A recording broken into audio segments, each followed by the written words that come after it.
My name is Jacque Fresco. I'm an industrial designer and a social engineer. I'm very much interested in society, in developing a system that might be sustainable for all people.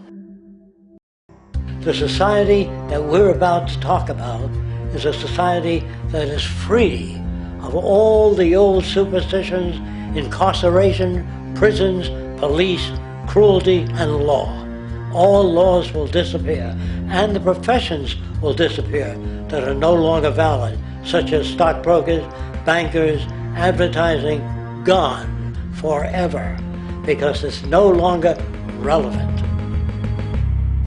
First of all, the word corruption is a monetary invention. That aberrant behavior that's disruptive to the well-being of people, while you're dealing with human behavior.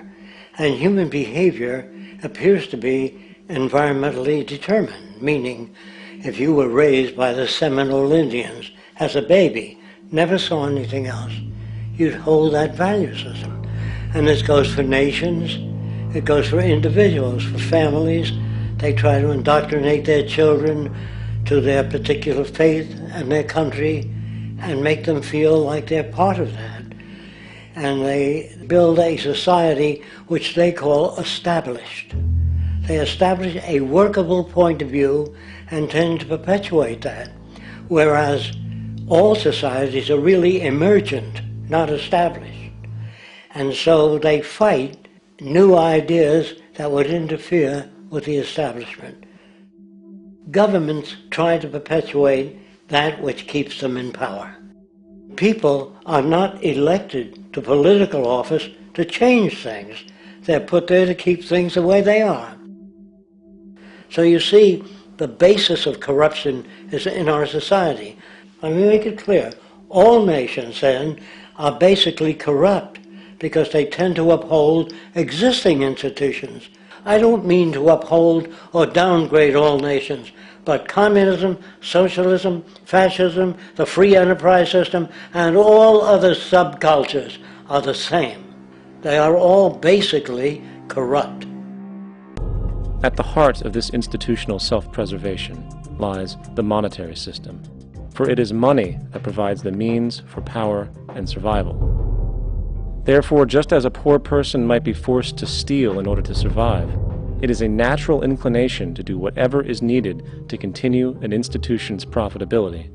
This makes it inherently difficult for profit-based institutions to change, for it puts in jeopardy not only the survival of large groups of people, but also the coveted materialistic lifestyles associated with affluence and power. Therefore, the paralyzing necessity to preserve an institution, regardless of its social relevance, is largely rooted in the need for money or profit. What's in it for me is why people think. And so if a man makes money selling a certain product, naturally he's going to fight the existence of another product that may threaten his institution. Therefore, people cannot be fair, and people do not trust each other. A guy will come over to you and say, I got just the house you're looking for. He's a salesman. When a doctor says, I think your kidney has to come out, I don't know if he's trying to pay off a yacht or whether my kidney has to come out. It's hard in a monetary system to trust people. If you came into my store and I said, this lamp that I've got is pretty good, but the lamp next door is much better, I wouldn't be in business very long. It wouldn't work. If I were ethical, it wouldn't work. So when you say industry cares for people, that's not true. They can't afford to be ethical. So your system is not designed to serve the well-being of people. If you still don't understand that, there would be no outsourcing of jobs if they cared about people. Industry does not care. They only hire people because it hasn't been automated yet. So don't talk about decency and ethics. We cannot afford it and remain in business. So you see, you have built-in corruption. We're all chiseling off each other, and you can't expect decency and that sort of thing.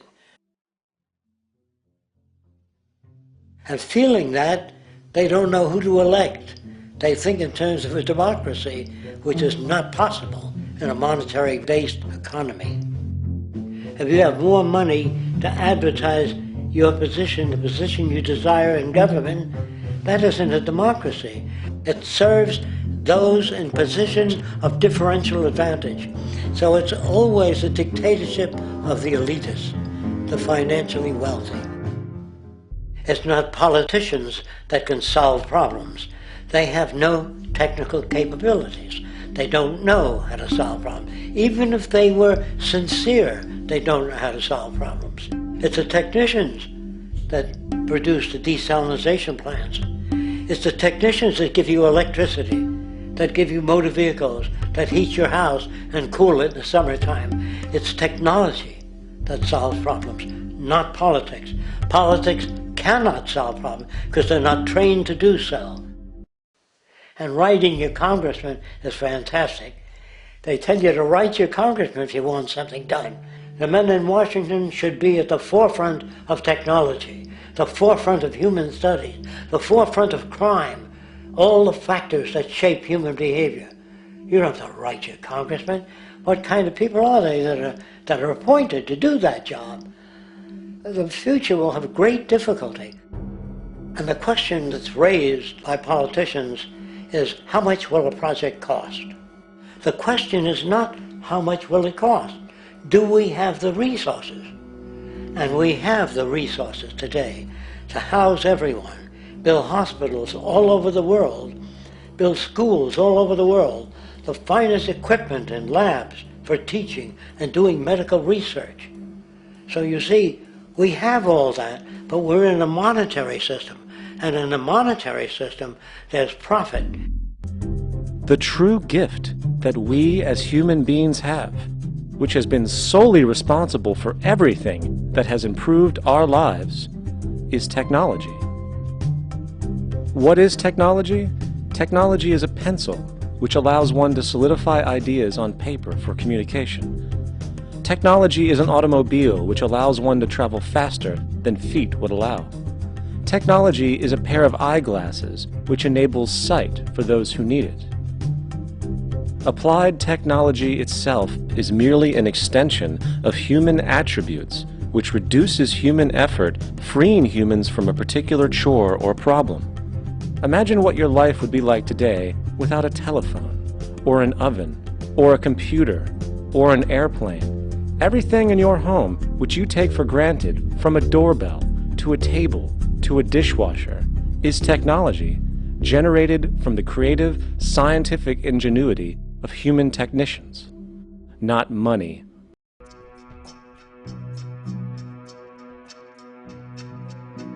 People use the word instinct because they can't account for the behavior.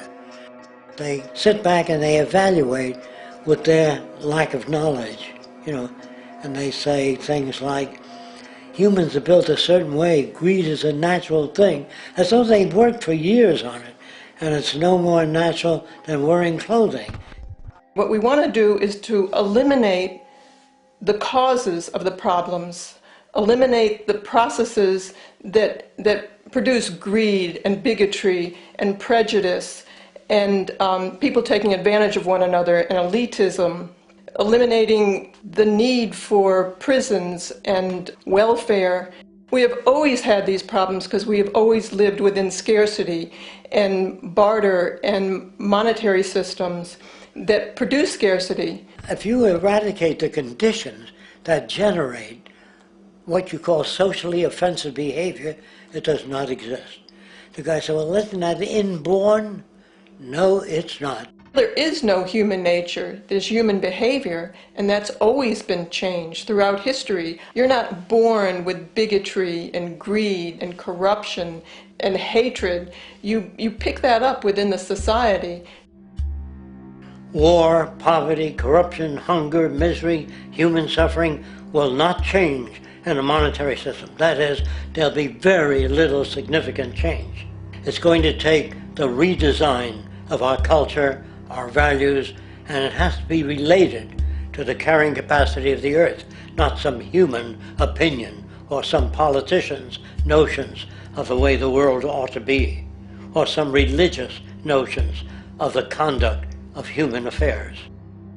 And that's what the Venus Project is about. What the Venus Project proposes is an entirely different system that's updated to present-day knowledge. We've never given scientists the problem of how do you design a society which would eliminate boring and monotonous jobs, that would eliminate accidents in transportation, that would enable people to have a high standard of living, that would eliminate poisons in our food, that would give us other sources of energy that are clean and efficient. We can do that out there. The major difference between a resource-based economy and a monetary system is that a resource-based economy is really concerned with people and their well-being, where a monetary system has become so distorted that the concerns of the people are really secondary, if they're there at all. The products that are turned out are for how much money you can get. If there is a problem in society and you can't earn money from solving that problem, then it won't be done. The resource-based economy is really not close to anything that's been tried. And with all our technology today, we can create abundance. It could be used to improve everyone's lifestyle. Abundance all over the world if we use our technology wisely and maintain the environment. It's a very different system, and it's very hard to talk about because the public is not that well enough informed as to the state of technology. At present, we don't have to burn fossil fuels. We don't have to use anything that would contaminate the environment. There are many sources of energy available. Alternative energy solutions pushed by the establishment, such as hydrogen, biomass, and even nuclear, are highly insufficient, dangerous, and exist only to perpetuate the profit structure that industry has created. Now, America is inclined toward fascism. It has a propensity by its dominant philosophy and religion to uphold the fascist point of view. American industry is essentially a fascist institution. If you don't understand that, the minute you punch that time clock, you walk into a dictatorship. We're given notions about the respectability of work, and I really look at it as being paid slavery. They're brought up to believe that you shall earn your living by the sweat of your brow. That holds people back, freeing people from drudgery, repetitive jobs which make them ignorant. You rob them. In our society, that is a resource-based economy, machines free people. You see, we can't imagine that because we've never known that kind of world. If we look back at history, we see a very clear pattern of machine automation slowly replacing human labor. From the disappearance of the elevator man to the near full automation of an automobile production plant, the fact is, as technology grows, the need for humans in the workforce will continually be diminished. This creates a serious clash, which proves the falseness of the monetary-based labor system. For human employment is in direct competition with technological development. Therefore, given the fundamental priority of profit by industry, people through time will be continually laid off and replaced by machine. When industry takes on a machine, instead of shortening the workday, they downsize. You lose your job, so you have a right to fear machines. In a high-technology, resource-based economy, it is conservative to say that about 90% of all current occupations could be phased out by machines, freeing humans to live their life without servitude, for this is the point of technology itself.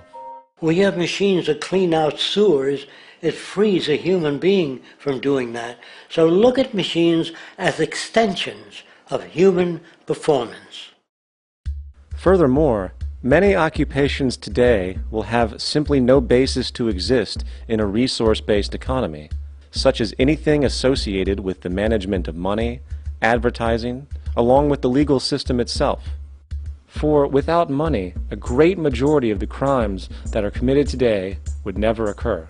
Virtually all forms of crime are a consequence of the monetary system, either directly or by neuroses inflicted through financial, deprivation.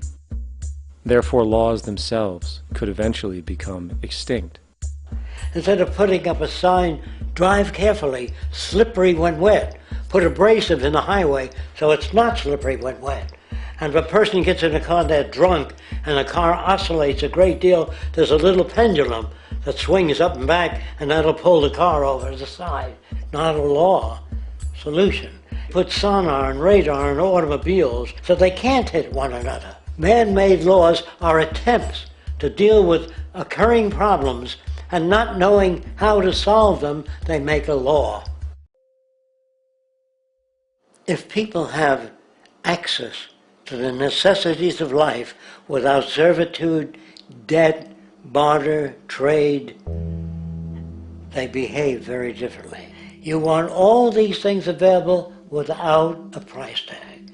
Now then, you've got to have a price tag. Well, what'll motivate people?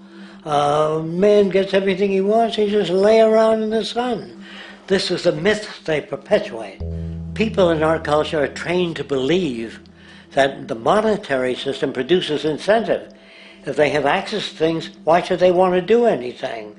They will lose their incentive. That's what you're taught to support the monetary system. When you take money out of the scenario, there would be different incentives, very different incentives. When people have access to the necessities of life, their incentives change. What about the moon and the stars? New incentives arise. If you make a painting that you will enjoy giving it to other people, not selling it.